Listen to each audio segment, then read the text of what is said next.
আসসালামাইকুম আপুরা ভাইয়ারা, ঈদ মোবারক সবাইকে। কেমন আছেন সবাই? তো আজকে ঈদের দিন।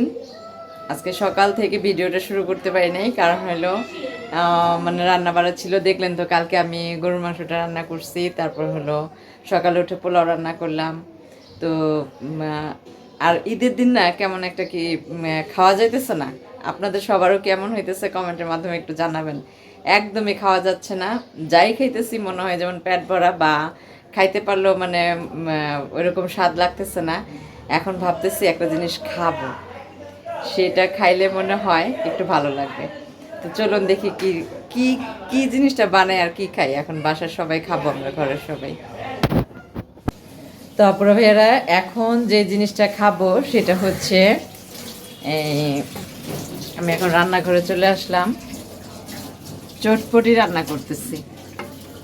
তো সবার ঘরেই মনে হয় এই চটপটিটা আছে, তাই না? আজকে ঈদের দিন উপলক্ষে বেশিরভাগ যে একটা মাস রোজা রেখে মানে যে কি যে একটা অবস্থা, আমাদের যেমন হইতেছে মনে হয় সবারই এরকম হচ্ছে যে খাওয়া দাওয়া কোনোভাবেই কোনো কিছুতেই পেট ভরাইতে পারতেছি না।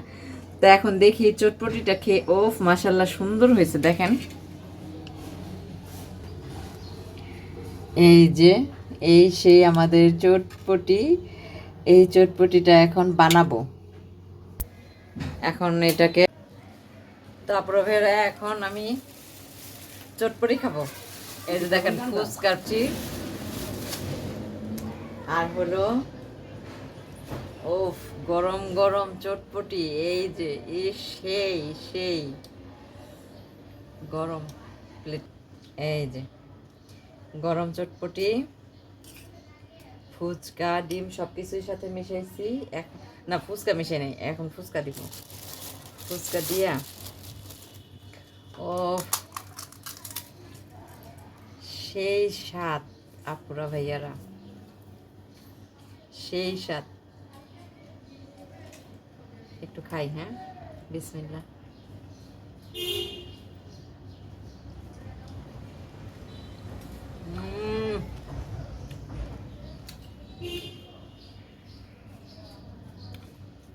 সেই স্বাদ। সারাদিন পর এখন মনে হইতেছে কি যে মুখে হয় একটু দিন, মুখের স্বাদটা একটু বাড়ছে, মনে হইতেছে পেটেও অনেক জায়গা হবে।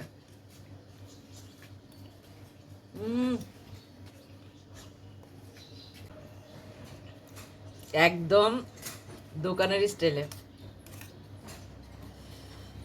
একদম দোকানের স্টাইলে খাইতেছি। মনে হয় যেমন বাহিরে খোলা আকাশের নিচে বসে ফুচকা খাইতেছি। ও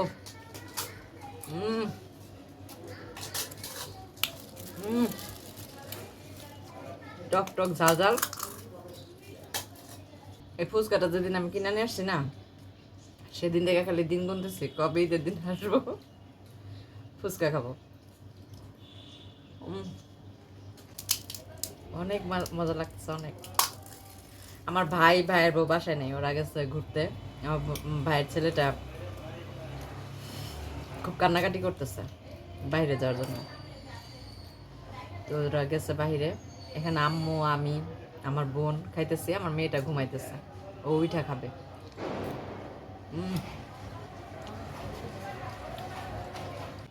পুরো একটা মাস রোজা রাইখাম, মানে ঈদের দিন একদমই খাওয়া যায় না, একদমই না। শুধু আমার না, ঘরের সবাই বলতেছে খাওয়াই যায় না। তুই হওয়ার ওষুধ চটপটি।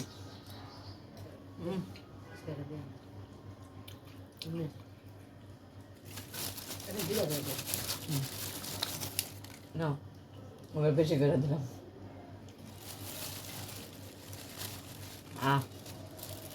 যত খাইতেছি ততই ভালো লাগতেছে। আল্লাহর নিয়ামত খাইতেছি, আলহামদুলিল্লাহ। করো, আদর করো, আদর করো, মুন্নিমাকে আদর করো। উড়ে আমার বকু দেখেন, ওরা ঘুরতে গেছিল না, তো চলে আসছে। আয়সা এখন আমার সাথে কি সোহাগ করতেছে। বাবা, ও বাবা, বাবা, এই যে ওর ওর এটা হচ্ছে ঈদের জামা, একটা শার্ট পরছিল ওইটা খুইলে এখন আবার এটা পরছে। ফ্যাশন শো করতেছো? একটু পাপ্পি দাও, একটু পাপ্পি দাও, একটু পাপ্পি দাও, একটু পাপ্পি দাও, একটু পাপ্পি দাও না, একটু পাপ্পি দাও।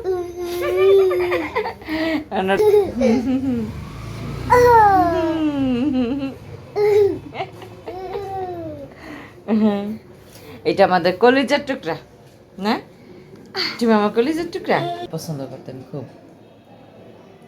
মানে ফ্রিজে রেখে দিলে না ওইটা খাইতে এত ভাল লাগে ঠান্ডা ঠান্ডা, তো ওইটা খাইতে খুব ভালো লাগে। আরেকটা জিনিস কি জানেন, দুঃখের বিষয় আমাদের ঈদ কাছে আসছে, আমাদের ডিপ তো খেতে খেতে আপনাদের সাথে আরেকটা কথা বলি, সেটা হচ্ছে কি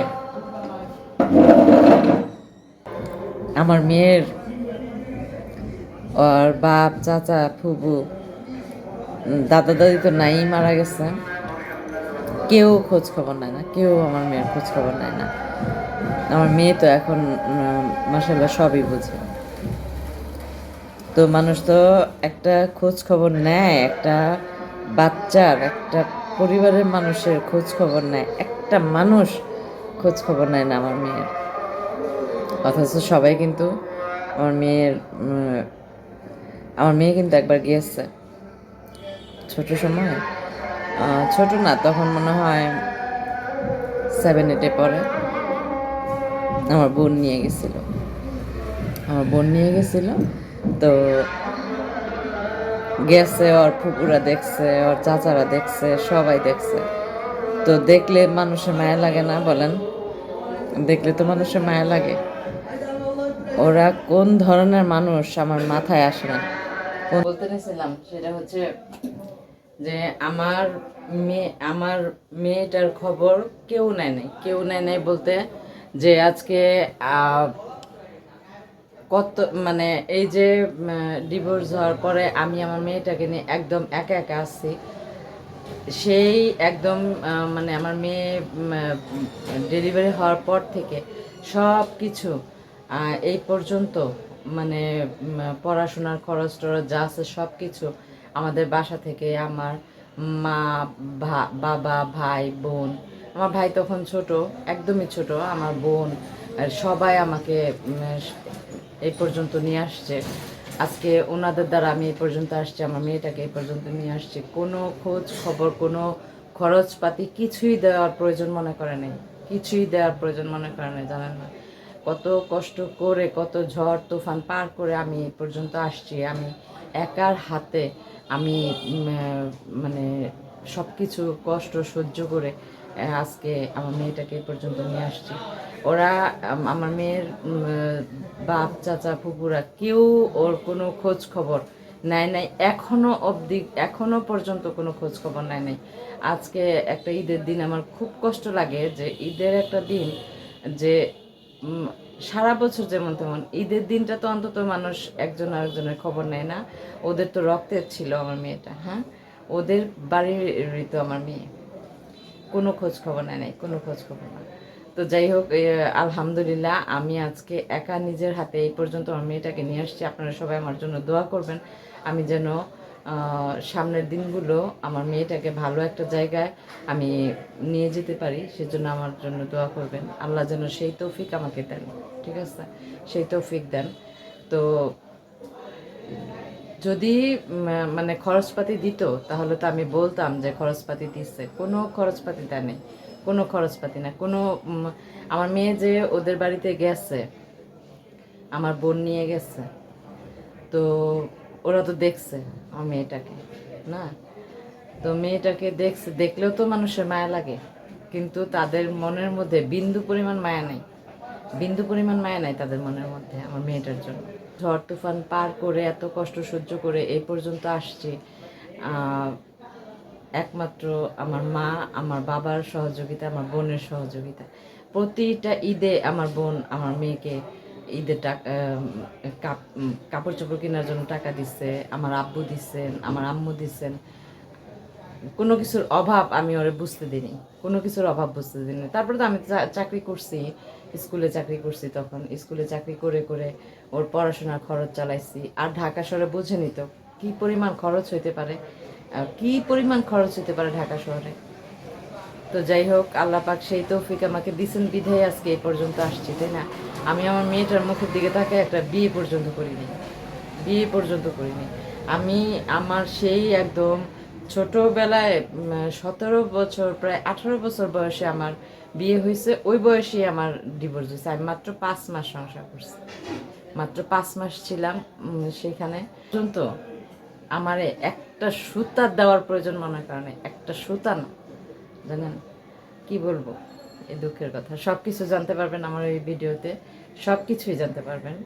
তো দেখতে থাকুন ভিডিওটি। আর আপনাদের একটা সাবস্ক্রাইব আর একটা সাপোর্ট আমার জীবনটা অনেকখানি বদলে দিবে আপুরা ভাইয়েরা, অনেকখানি বদলে দিবে। আমি জাস্ট আপনাদের একটা সাপোর্ট চাই আর একটা করে সাবস্ক্রাইব চাই। তো যারা যারা আমার ভিডিওটি দেখবেন একটা লাইক দিয়ে ভিডিওটি দেখা শুরু করবেন। তো আমার এই সিঙ্গেল মাদার লাইফটা কেমন যাইতেছে সেটা তো আপনারা সবাই জানতেছেন, বুঝতেছেন, দেখতে পারতেছেন, সব কিছুই দেখতে পারতেছেন। তো আরও কিছু জানতে পারবেন। আমি আমার জীবনের একটা কঠিন একটা সিদ্ধান্ত নিয়েছি, সেটা আমি বারবারই বলতেছি আমার ভিডিওতে। তো সবাই জানতে পারবেন আমি কি সিদ্ধান্তটা নিয়েছি। ভিডিওটা দেখতে থাকুন, সবাই দেখতে থাকুন, আমার চ্যানেলটাকে সাবস্ক্রাইব দিয়ে ভিডিওটি দেখতে থাকুন। সবাই জানতে পারবেন আমি আমার মেয়েটাকে নিয়ে কিভাবে দিন যাপন করতেছি, তা একমাত্র উপরওয়ালা ছাড়া আর কেউ জানে না, ঠিক আছে? আজকের ঈদের দিনটা আমার কিভাবে কাটলো সবই আপনাদের সাথে শেয়ার করলাম। তো সবাই ভালো থাকবেন, সুস্থ থাকবেন, নিজেদের প্রতি খেয়াল রাখবেন। দেখা হবে নতুন কোনো এক ভিডিওতে। আর হলো আপনাদের ঈদের দিনটা কেমন কাটছে অবশ্যই আমাকে কমেন্টের মাধ্যমে জানাবেন। তো সবাই ভালো থাকবেন। আজকের মতো এ পর্যন্ত বিদায়। দেখা হবে নতুন কোনো ভিডিওতে। আল্লাহ হাফেজ।